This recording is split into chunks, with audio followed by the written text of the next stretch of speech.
And today, if quite a few of the business houses that are already investing in Andhra, if you look at it, they are very diversified business houses. So they require multiple ministries to integrate. And that's the exact job that I'm doing. I update them on a weekly basis on the status of their project, because it is in my interest that I ground the project, create those jobs, and create that local economic impact that these kind of investments actually make. Okay, I have a couple of more. Niranjan, one more. Niranjan is thinking this guy's grabbed the mic. Anyway, he's my boss. What's new? He sits in the studio for 2 hours every day ad nauseum. And yet, even in the one opportunity I'm sitting there, he's grabbed the mic. Niranjan, forgive me. I just one question, because, I need to push the envelope a little bit with you now. Because there's a feeling that because he's the most, in numbers, powerful ally of the BJP, you are, that you get differential treatment. So the nation wants to know, Mr. Lokesh, because of your political power, do you get differential treatment? Do you get special treatment? If so, to what extent? How does that make you complacent? Is there a deliverable with it? You can choose to answer this. And the reason I ask this question, and I'll explain this, is because when I understood the financial model of the Amaravati project from you personally, I saw that there was a tremendous amount of capital raised that was done by the state of Andhra Pradesh and not coming from Delhi. I hope I'm understood here.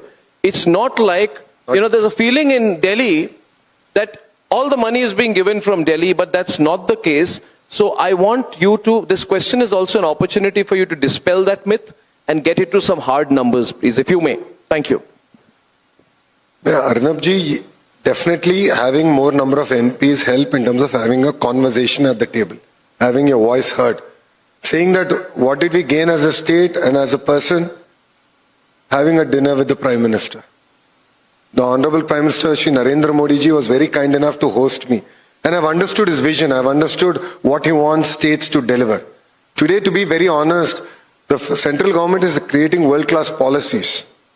Policies where in other countries they are unable to do. He's able to give us vision, direction and guidance. But he's looking at states to execute. And today Andhra Pradesh is taking that opportunity, is running faster than any other state, and therefore we are getting rewarded for it. It's as simple as that. See, if other states are sleeping and I'm going to the Raksha Mantri and saying that I heard you're having a project and please come to Andhra Pradesh, obviously he's going to choose us because we have the land ready. 37 days, 600 acres delivered to Government of India, 0 rupees taken by the state.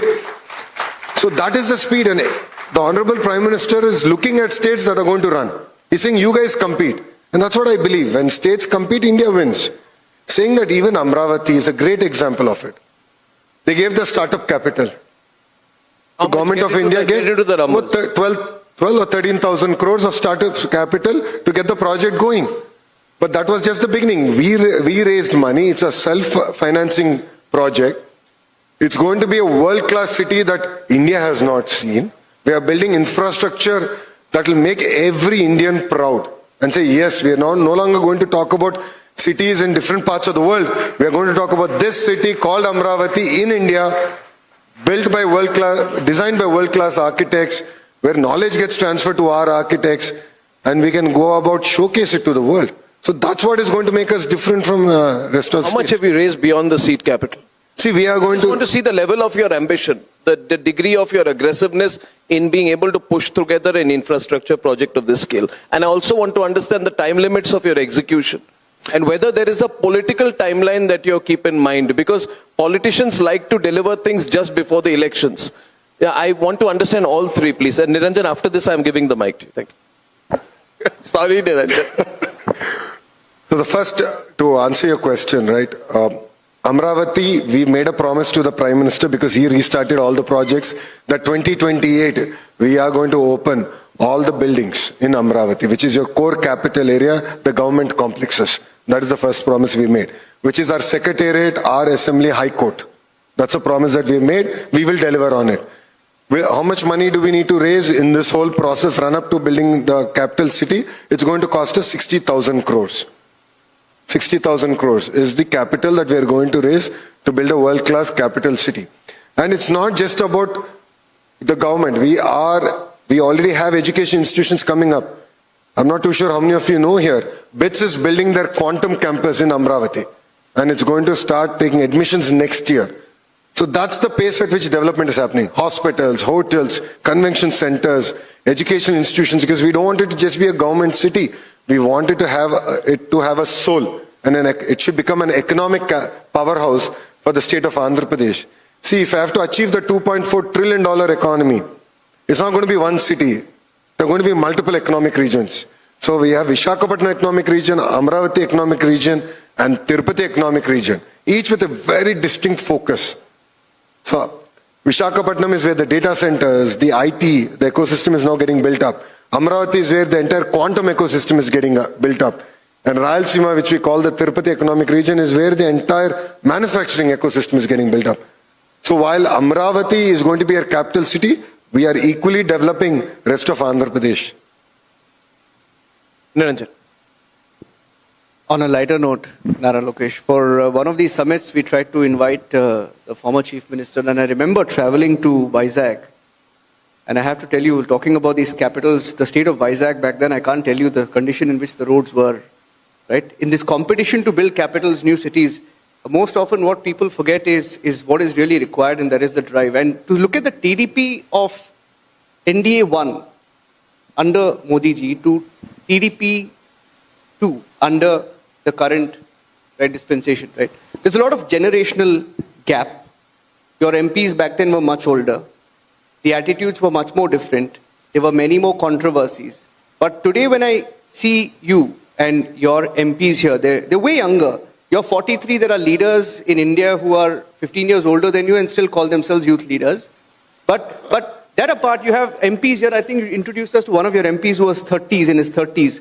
So that generational shift, is it a conscious effort to build a new party under your wings? How are you looking at it? And why are you increasingly pushing for younger people? Is it working out for you? See, every political party has to go through its own sets of transition.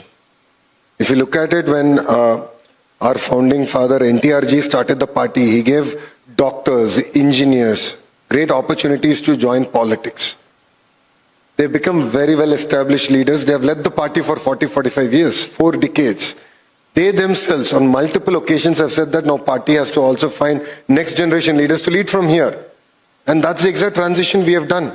In the last election, if you notice, 50% of our legislatures are first timers. 17 out of 25 ministers are first timers. We have the youngest parliamentary party. And our MP, Ramon Naidu, is the Minister of Civil Aviation, is the youngest cabinet minister in Indian history. It's very important that this transition happens, because we need to understand the aspirations of the youth of India, and they should be well represented in the political system also, and even in terms of governance delivery. So the transition is what we are very conscious about as a political party. Though, as I said, we are a regional party, but we have India at heart. And we believe that we, as an important ally in NDA, all forms of India under Vajpayee ji and now under Modi ji, we've always contributed to the nation in terms of policy frameworks.